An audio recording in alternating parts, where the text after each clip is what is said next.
High friends, welcome to Jisha's flavours. ഇന്ന് ഞാൻ ആലു ചീര ഫ്രൈ ആണ് ഉണ്ടാക്കുന്നത്. അപ്പോൾ പൊട്ടറ്റോയും ചീരവും ചേർത്തിട്ടാണ് ഈ ഒരു ഫ്രൈ ഉണ്ടാക്കുന്നത്. അപ്പോൾ അതിന് വേണ്ടിയിട്ട് ഇവിടെ 2 വലിയ പൊട്ടറ്റോ ആണ് ഞാൻ എടുത്തിട്ടുള്ളത്. അധികം കട്ടിയില്ലാതെ പൊട്ടറ്റോ കട്ട് ചെയ്തെടുക്കണം. നമുക്കിത് എങ്ങനെയാണ് ഉണ്ടാക്കുന്നതെന്ന് നോക്കാം. അതിന് വേണ്ടിയിട്ട് സ്റ്റവ് വെച്ച ശേഷം പാൻ വെച്ച് കൊടുത്തിട്ടുണ്ട്. പാനിലേക്ക് ഓയിലാണ് ഒഴിച്ചു കൊടുത്തിട്ടുള്ളത്, സൺഫ്ലവർ ഓയിൽ. ഇനി നമുക്കിതിലേക്ക് ഒരു 1/2 ടീസ്പൂൺ ജീരകം ചേർത്ത് കൊടുക്കാം. ഇനി ഇതിലേക്ക് ഒരു 3-4 വെളുത്തുള്ളി കട്ട് ചെയ്ത് ചേർത്ത് കൊടുക്കാം. ഒരു പച്ചമുളകും കൂടെ ചേർത്ത് കൊടുത്തിട്ടുണ്ട്. ജീരകമൊക്കെ ഒന്ന് പൊട്ടിയതിന് ശേഷം ഇതിലേക്ക് കട്ട് ചെയ്ത് വെച്ച പൊട്ടറ്റോ ഇട്ട് കൊടുക്കാം.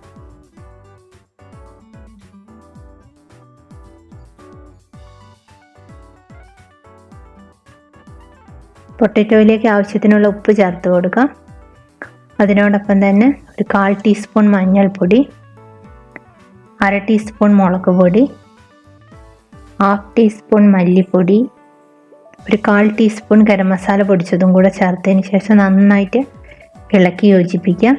ഇനി നമുക്ക് പാത്രം അടച്ചു വെച്ചതിന് ശേഷം ലോ ടു മീഡിയം ഫ്ലെയിമിലാണ് കുക്ക് ചെയ്തെടുക്കുന്നത്. ഇതിലേക്ക് ഒട്ടും വെള്ളം ഒഴിച്ചു കൊടുക്കുന്നില്ല. അപ്പോൾ ഇടയ്ക്കിടയ്ക്ക് തുറന്നൊന്ന് ഇളക്കി കൊടുക്കണം.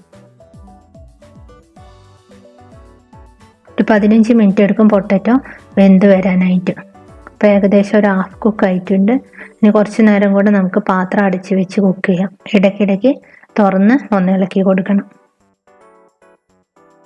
അപ്പോൾ പൊട്ടറ്റോ ഒക്കെ നന്നായിട്ട് വെന്തിട്ടുണ്ട്. ഇനി നമുക്ക് ഇതിലേക്ക് മല്ലിയില കട്ട് ചെയ്തതും കറിവേപ്പിലയും കൂടെ ചേർത്ത് കൊടുക്കാം. അപ്പോൾ എളുപ്പത്തിൽ ആലു ജീര ഫ്രൈ ഇവിടെ റെഡി ആയിട്ടുണ്ട്.